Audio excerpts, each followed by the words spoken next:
நான் நேற்று மதியானம் வந்த பை சொல்கிறேண்ணா. நோட் பண்ணிக்கண்ணா. எஸ்எம் டெக்ஸ்லேருந்து 10 பேக்ண்ணா. எஸ்எம் டெக்ஸ்லேருந்து 10 பேக் என்ன இருந்தது? ஓயிண்ணா. ஓய். ஜிஎஸ் டேப்ஸ்லேருந்துண்ணா ஓய் ஒரு 7 பேக் வந்திருக்குண்ணா. 7 பேக்? ஆமாண்ணா. அவ்வளோதான் ரேட் வந்ததா? ஆமாண்ணா.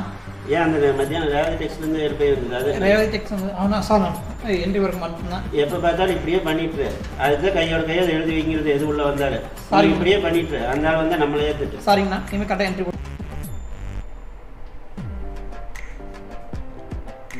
இந்த மாதிரி வேலை செய்கிறாங்க இல்லையே, இதை செய்ய காத்திருக்கானுங்களோ தெரியல. இப்போ தான் வந்து காலையில்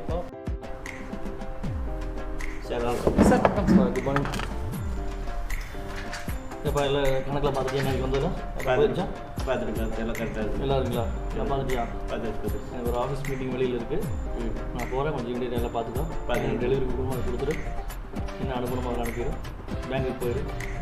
ஆர்டிஜிஎஸ் ஃபார்ம்ஸ் ஃபில் பண்ணி சொல்லியிருக்கேன்.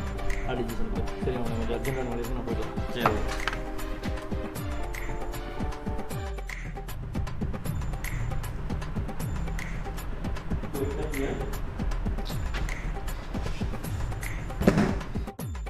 இலக்கியா, உன் இதயத்தை தருவியா? என் வாழ்க்கையில் நீ வருவியா? ஓனர் பண்ணி கவிதை சொல்லுவீங்க போல. ஆமாண்டா சேகரா, நாம் எல்லாம் என்ன சம்பாதிச்சு பெரிய ஆளாகி அந்த சீட்டுக்கு போகிறது. அதுக்கு தான் ஓனர் பிள்ளையை கரெக்ட் பண்ணுறோம், கவிதை எழுதுகிறோம், கல்யாணம் பண்ணுறோம், நேராக அங்கே போய் உட்காரோம். அவ்வளோதான்.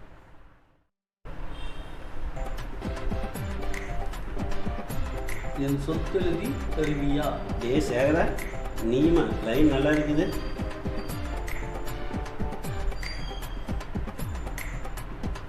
என் கூடயே இருந்து எவ்வளோ